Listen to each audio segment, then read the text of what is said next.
지난 시간에 모세를 부르신 하나님께서 모세를 계속 설득하시는 거예요. 지도자로 세우려고. 근데 모세가 계속 거절하지요. 마음의 문을 안 여는 거예요. 그래서 하나님께서 당신의 존재 이유를 설명하면서 모세를 설득해 가는 과정 속에서 오늘의 본문 말씀이 시작됩니다. 4장 10절 이렇게 문을 열지요. 모세가 여호와께 아뢰되 오 주여, 나는 본래 말을 잘 하지 못하는 자니이다. 주께서 주의 종에게 명령하신 후에도 역시 그러하니 나는 입이 뻣뻣하고 혀가 둔한 자니이다. 모세가 하나님 앞에 뭐라고 핑계를 대요? 자기는 말주변이 없어서 그 거대한 이집트의 정권에 맞서서 그들을 설득할 능력이 없다는 거예요. 자, 이 본문에 대해서 모세는 자기가 말주변이 없다, 말을 잘 못한다라고 하는 이 표현이 진정 어떤 걸까? 성경을 해석하는 학자들마다 조금씩 달라요. 대개 한 3가지의 버전이 있는데, 첫 번째 버전은 실제로 모세가 말을 잘 못하는, 소위 말을 좀 더듬거나 말을 논리정연하게 잘 못하는 사람일 수도 있다, 이렇게 보는 학자가 있고요. 두 번째는 이렇게 말한 이유가 이집트에 살다가 지금 미디안 광야로 40년을 홀로 떨어져 살았잖아요. 그래서 미디안 언어를 쓰다 보니 그 과거에 잘하던 이집트의 언어를 잊어버린 거죠. 그리고 알아도 유창하게 안 되는 거예요. 그래서 이집트로 돌아가서 그 이집트 사람들, 이집트에 있는 동족들에게 이집트어로 설명을 해야 되는데 그게 자기가 자신이 없다, 뭐 그런 의도일 수도 있고, 세 번째 버전은 40년 전 자기 동족을 구원해 주려고 하다가 거절당하면서 그 상처로 지금 여기 미디안 광야에 도망을 와 있는 모세는 40년이 지나면서 자신감을 완전히 상실해 버렸다는 거죠. 그러니까 누구한테 가서 그 젊은 패기처럼, 그 왕족일 때처럼 누군가를 설득하고 마음에 에너지가 있고 열정이 있고 이게 없기 때문에 자기는 그런 일을 못한다. 뭐 3가지의 가능성이 다 있습니다. 그러니까 저는 모세의 입장에서 보면 충분히 이해가 돼요. 아니, 뭐 이렇게 시골에서 늙어가는 평범한 노인네인 나를 그렇게 엄청난 일을 맡기신다는 게 말이 되느냐. 여러분, 사실 모세가 이렇게 말하는 거는요, 저는 충분히 그럴 수 있다고 생각하는 것은 모세가 하나님을 제대로 모르는 거예요, 지금 아직도. 그런데 모세의 입장은, 그런데 이게 하나님의 입장으로 보면 불신이거든요. 하나님을 못 믿는 거잖아요. 그러니까 하나님께서 4번을 계속 모세를 설득하다가 오늘 본문에 드디어 하나님이 모세에게 분노하시죠. 11절 12절에 보니까 모세에게 하나님께서 단호하게 이렇게 말씀하세요. 누가 사람의 입을 지었느냐? 나 여호와가 아니냐? 이제 가라. 내가 내 입과 함께 있어서 할 말을 가르치리라.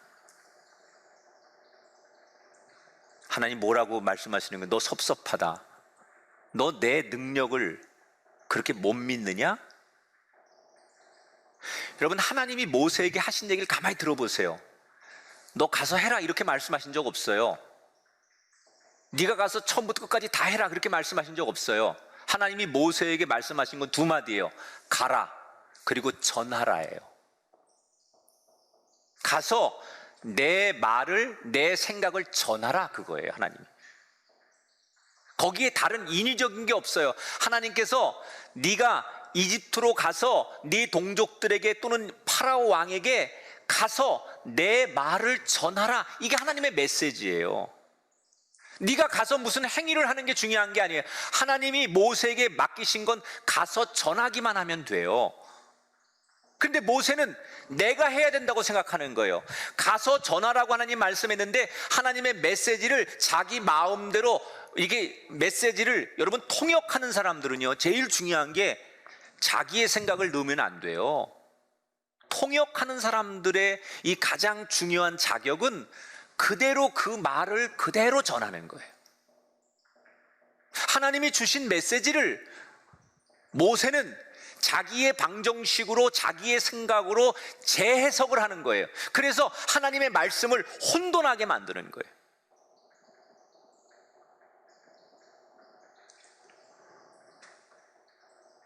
그러니까 하나님 분노하시죠. 너 내 말을 못 믿느냐.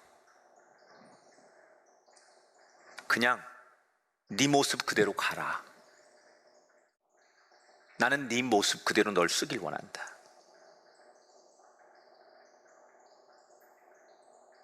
가라. 그러면서 하나님 뭐라고 그래요? 너 말 못하는 거 왜 걱정하느냐? 내가 네 형 아론을 붙여줄 것이다. 근데 하나님 이 말을 할 때 놀라운 것은 모세 보고는 이집트로 가라고 하고 하나님은 지금 이집트 땅에 살고 있는 형 아론을 40년 만에 동생 모세를 만나러 지금 미디안 광야로 오게 하고 있을 때예요. 놀랍죠? 하나님이 미리 형 아론에게 감동하셔서 동생 모세를 만나러 이 미디안 광야로 오게 하고 있는 거예요. 지금 내가 네 단점, 네가 말하는 그 핑곗거리, 그것들을 보완해 주려고 내 형 아론을 함께 동역하도록 지금 오게 하고 있으니 형과 함께 하면 된다라고 하나님께서 준비해 주셨다는 거예요. 겉으로는 내가 하나님 말도 잘 못하고 이런 자격이 없어요 라고 말하는 이 모세의 심리 상태는 어떤 게 있었냐면 40년 전에 트라우마가 있었던 거예요. 40년 전에 여러분 자기의 이복 동생 투투모세 3세죠. 그 당시에 왕이. 이 투투모세 3세가 자기가 살인자라는 것을 전국에 공포하고 자기를 지명수배자로 만든 사람이 투투모세 3세거든요. 자기를 잡아서 죽이려고 했던 라이벌 정적이 투투모세 3세 왕이었어요.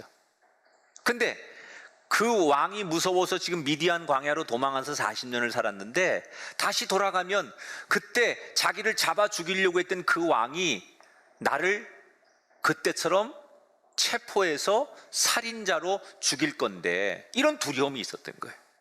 자, 모세가 갈등하다가 하나님이 이렇게까지 몰아세우니까 하나님이 분노하시며 너 정이 나를 못 믿느냐 이러고 하나님께서 강하게 말씀하니까 모세가 한풀 꺾여 자기 장인을 찾아갑니다. 그리고 동족들이 형제들이 있는 이집트로 돌아가야 되겠습니다. 그래서 장인 허락을 받아요.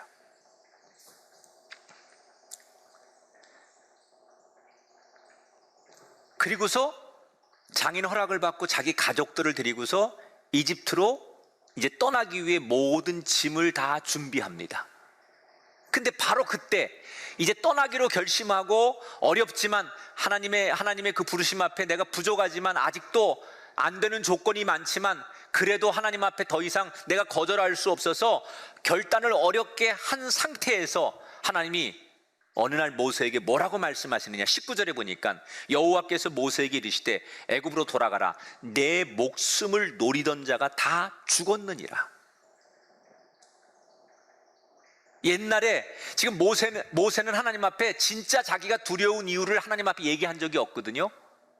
그 투투모세 3세라고 하는 그 왕이 무서워서 내가 사실은 그 왕 앞에 설 자격이 또는 그 설 만한 용기가 생기지 않는다는 얘기를 마음속으로만 가지고 있었지 하나님 앞에 얘기한 적이 없어요. 근데 하나님께서 그 마음을 다 아시고 어느 날 뭐라 그래요?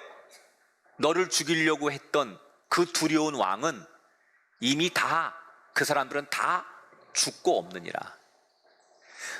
이미 이집트 땅에는 투투모세 3세는 죽고 그의 아들 20살짜리 아들이 새로운 왕이 됐어요. 근데 40년 미디안 광야에 살다 보니까 이집트에서 무슨 일이 일어났는지 전혀 모르고 있었던 거예요. 그러니까 하나님께서 그 마음속에 말하지 않은 마지막 모세의 두려움마저도 다 해결된 것을 말씀해 주셨다는 거예요. 홀가분하게 일어나라는 거예요. 자, 여기서 여러분 아주 중요한 얘기입니다. 언제 하나님께서 모세에게 네가 걱정하고 염려하는 모든 일이 다 해결됐다라고 말하는 타이밍이 언제입니까? 그 타이밍이 언제예요? 모세가 어렵지만 힘들지만 현실적으로는 두려움이 있었지만 하나님 말씀에 순종하기로 결단하는 순간, 그때 비로소 하나님께서 그의 마음속의 문제까지도 해결해 주셨다는 거예요. 미리 문제를 해결해 주고 떠나라가 아니에요. 어렵지만 아주 어렵게 힘들게 결단할 때, 하나님 말씀에 순종하려고 할 때, 그렇게 결심했을 때 비로소 하나님께서 그의 마음속에 있는 근본적인 문제까지도 해결해 주셨다는 거예요. 여러분, 이 모세 이야기는 지금으로부터 3,500년 전의 이야기예요. 우리는 왜 3,500년 전의 이 모세 이야기를 지금 듣고 있어야 될까요? 이유는 하나입니다. 그 옛날 볼품없는 모세를 이스라엘의 지도자로 세우시고 하나님께서 너 나만 바라보면 된다 라고 말씀하신 것처럼 이 시간 하나님의 자녀로 저와 여러분을 부르신 하나님께서 또 동일한 말씀을 하시는 거예요. 모세에게 하셨던 말씀을 똑같이 하시는 거예요. 코로나19로 인해서 너무 힘들고 앞이 보이지 않는 이 세상을 살아가는 너희들이요, 나만 바라봐라. 그런데 우리는요, 모세처럼 하나님, 제가 하나님만 바라보면요, 우리 가족들 생계는 어떡하죠? 가정은 어떡하고 자식들은 어떡하죠? 하나님의 부름 앞에 내가 그렇게 살고 싶지만 나는 그럴 능력이나 자질이나 여건이 되지 않는데 어떡하죠? 마치 모세가 이런저런 이유를 들어서 못하는 이유를 열거한 것처럼 우리는 하나님 앞에 결단하기 전에, 그런 일을 하기 전에, 순종하기 전에 우리가 못하는 이유를 모세처럼 주절주절 당연하다고 생각하고 이야기하고 있다는 거예요. 하나님 다 아세요. 우리의 능력도, 우리의 상황도, 우리의 처지도 다 아세요. 그런데 뭐라고 말씀하세요? 나를 믿고 일단 시작해라. 나를 신뢰하고 일단 결단해라. 그러면 내가 길을 내리라. 용기를 얻은 모세는 장인께 인사를 하고 아내와 두 아들을 데리고 이집트를 떠나는 거예요. 이때 성경에 보면 지팡이 하나를 들고 가요. 근데 이 지팡이는 무슨 도사님들이나 유명한 스님들이 지고 가는 그런 멋있는 지팡이가 아니에요. 그 미디안 광야에서 땔감으로도 쓰지 못하는 그저 그 사막 한가운데 바짝 말라서 나뒹구는 버려진 나무를 얘기하는 거예요. 한국말로 번역하니까 지팡이지 사실은 지팡이도 아니에요. 그냥 나무예요. 아무 쓸데기 없는 나무를 하나님이 들고 가라서 그냥 그 나무 쥐고 가는 거예요. 양들을 칠 때 손이 허전해서 쥐고 가는 그 지팡이를 들고 가는 거예요 지금. 근데 하나님이 모세에게 야, 너 그렇게 결단했으니까 내가 좀 돈이라도 엽이라도 챙겨줄까? 아니면 먹을 거라도 준비해줄까? 뭐 옷이라도 좀 줄까? 누굴 이 경호원을 붙여줄까? 이게 아니에요. 하나님이 마른 막대기 하나 들고 가래요. 왜 마른 막대기일까요? 이 막대기는 아무 존재의 의미가 없는 거예요. 이 막대기는 아무 능력이 없는 거예요. 그 뭘 말하는 겁니까? 아무것도 내가 가진 게 없어요. 그러나 하나님이 그때그때마다 공급해 주심을 기다리는 거예요. 이게 막대기의 신앙이에요. 예수님께서 제자들을 파송할 때 너희들 은이나 옷이나 전대를 준비하지 말아라. 하나님의 공급하심을 기대하고 선교해라, 그 말이에요. 이스라엘 백성들이 가나안을 향해 갈 때 가장 은혜로울 때, 행복할 때는 언제였어요? 날마다 하나님께서 만나와 메추라기를 공급하실 때예요. 자기들의 계획에 의해서 먹을 게 비축되고 뭔가 재산이 있고 넉넉한 예산이 있어서 그들이 행복했지 않았어요. 그냥 정말 내일은 어떤 일이 있을까, 오늘 저녁엔 뭘 먹어야 될까, 아무것도 알 수 없는 미지의 세계를 한 걸음 한 걸음 걸어갈 때마다 하나님께서 그때마다 그들에게 공급하시는 은혜로 살아갈 때 그들이 제일 행복했다는 거예요. 너무 인간은 자기들이 똑똑한 줄 알고 이 불경기의 어려운 시대에 노후를 위해서 준비하고 예비하고 뭐 이것이 굉장히 잘하는 것 같지만, 때로 신앙인들은요, 하나님 앞에 이 막대기 하나 들고 하나님의 공급하심을 기다리는 은혜, 이게 익숙해지고 이것이 정말 자기 삶의 기준이 되는 사람에게 너무 행복한 거예요. 자유한 거예요.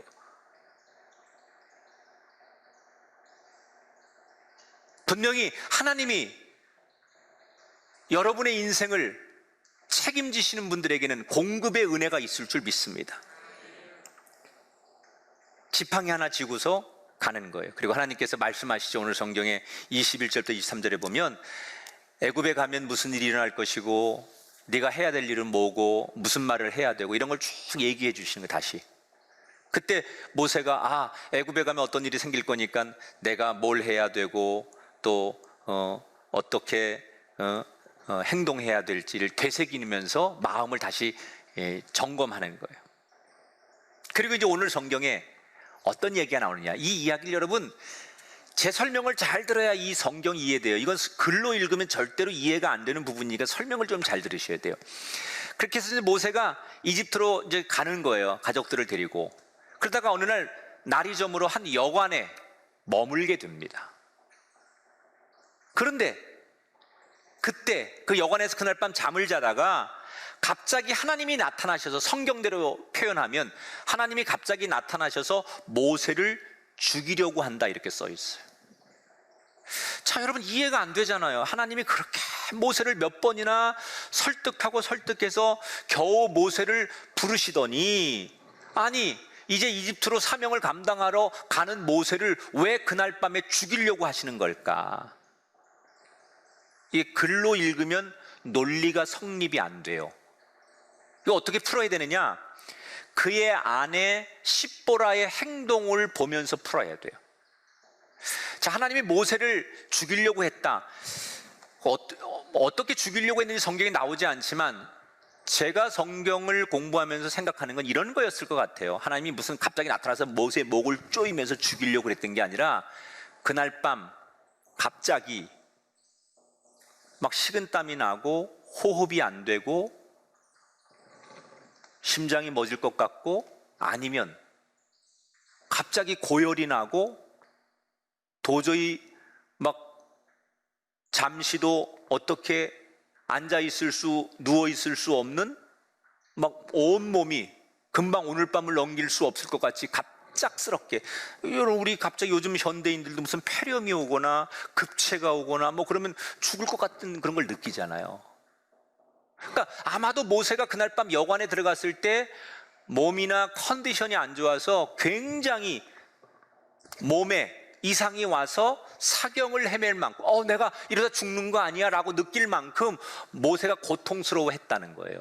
근데 모세는 이것을 영적으로 해석하는 거예요. 하나님이 나에게 이런 환경과 이런 죽음으로 몰아가시는 거다. 아마 저는 그렇게 이 성경을 해석하는 게 맞다고 봐요. 이때 모세가 너무 죽을 것 같이 고통스러우니까 빨리 아내를 불러요. 아내를, 옆에 있는 아내를 깨우는 거예요. 그때 아내가 남편의 부름을 받고 뭘 하느냐, 25절에 보니까 십보라가, 모세 아내죠, 돌칼을 가져다가 그의 아들의 포피를 베어 그의 발에 갖다 대며 이르되 당신은 참으로 내게 피남편이로다. 뭐 하는 거예요? 아내가 자기 첫째 아들 게르솜에 할례를 행했다는 거예요. 그리고 피가 철철 나는 그 아들의 할례 그 포피를 갖다가 모세의 발 앞에 갖다 놨을 때 모세가 호흡이 정상으로 돌아오고 죽을 고비에서 살아났다는 거예요. 자, 왜 이런 일이 일어났고 이런 일이 일어난 의미가 뭘까? 이스라엘 백성들은 아들이 태어나면 반드시 8일 만에 할례를 줍니다. 할례. 이건 어떤 뜻이 있냐면, 나와 내 아들은 하나님의 백성으로 드립니다라는 고백의 행위예요. 여러분, 모세가 갈대상자에서 애굽의 공주에게 이렇게 건진받았을 때 얘가 히브리인이구나라는 걸 어떻게 알았을까요? 옷이나 외모를 보고 안 게 아니라 그 모세의 할례를 보고 안 거예요. 히브리인들은 아기가 태어나면 8일 만에 할례를 하니까 그 이집트의 공주가 아기를 딱 안았는데 할례가 돼 있으니까 아, 얘는 히브리인이구나라고 안 거예요. 그러니까 이런 전통으로 보면 모세는 자기 아들에게도 반드시 할례를 했어야 돼요. 근데 모세는 안 한 거예요. 왜? 지금 미디안 광야 시골 구석에 살면서 거기는 하나님을 믿는 곳이 아니니까 이방 땅이고 무속 종교가 있는 곳이니까 그런 것을 굳이 해야 될 것을 자기도 잊어버리는 거예요. 그리고 자기가 광야에 와 살면서 하나님의 존재를 잃어버리는 거예요. 신앙이 없어져 버린 거죠. 그러니까 굳이 나는 내 부모에 의해서 할례를 당했지만 내가 내 아이에게 할례를 해야 될 이유를 모세는 찾지 못했던 거예요. 그래서 그냥 세월이 흘러갔던 거예요. 그런데 하나님께서 그날 갑자기 모세에게 모세를 죽일 만큼 고통 속에 몰아넣으시면서 모세에게 영적으로 말씀하시는 거예요. 너 내 부름을 받은 사람으로 네가 나의 이름으로 사명을 향해 가는 사람이라면 내가 원하는 너는 온전한 사람이 되어라, 그거예요. 하나님은 모세가 이방 땅에 살고 있어서 하나님을 잊고 살았던 모세가 온전한 하나님의 사람이 되길 원하셨어요. 우리는 지금 이 어려운 시기에 우리가 정말 조심해야 될 거, 사람들은 지금은 예배를 드리고 싶어도 드릴 수 없는 여건이에요. 아니, 이게 관행이에요. 이렇게 해도 지금은 문제가 없어요. 이게 훨씬 편해요. 이런저런 이유로 우리가 분명히 잘못된 신앙생활을 하는 걸 방치하면 안 된다는 거예요. 나는 편할 수 있어요. 나는 합리화할 수 있어요. 그러나 하나님이 우리에게 원하는 것은 그걸 원하시는 게 아니에요. 온전한 그리스도인이 되길 원하신다는 거예요. 온라인으로 예배한다고 해서 대충 예배하시면 안 돼요. 이런 틈을 타서 이렇게 예배해도 괜찮은 거야, 이렇게 예배해도 뭐 다른 사람들에 비하면 남들도 다 그렇게 하는 거니까 이렇게 해도 괜찮아, 잘못된 겁니다. 이런 상황에선 이 정도 헌신과 이 정도 봉사로도 괜찮은 거야, 아닙니다, 여러분. 모세가 그렇게 생각했다가 지금 죽음의 위기를 당하는 거예요. 돌아선 것으로 만족하지 말고 온전한 그리스도인이 되라는 거예요.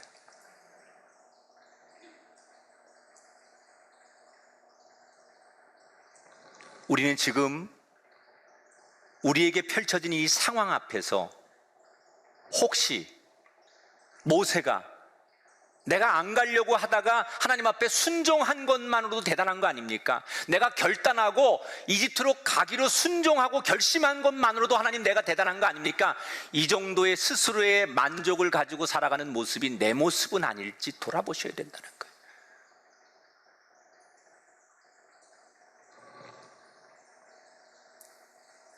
하나님이 정말로 더 기대하는 사람이 있어요. 모세에게는 한 걸음 정도 옮기는 것으로 만족하는 사람이 아니라 너는 100% 내 사람이 되어라. 그래서 내 아들에게 할례를 행하지 않았던 그것까지도 회개하고 지금이라도 온전하게 할례를 행해서 완전한 내 사람이 되어라. 이 부름, 그건 정말 모세를 너무나 사랑하시기 때문에 부르시는 거예요. 기왕 내 사람이 되고 내 사명자가 되려면 100% 온전한 그리스도인으로서 가기를 원하셨다는 거예요. 진짜 사랑하기 때문에.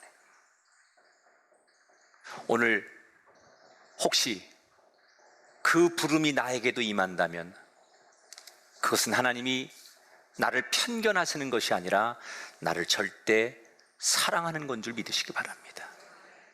세상의 눈으로 보면 우리는 별거 아닙니다. 그러나 하나님의 눈으로 보면 저와 여러분은 특별한 존재라는 것을 잊지 마시고 그 특별한 존재로 봐주시는 하나님 앞에 모세처럼 일어서셔서 아름다운 길을 걸어갈 수 있는 귀한 분들 되시기를 주님의 이름으로 축원합니다.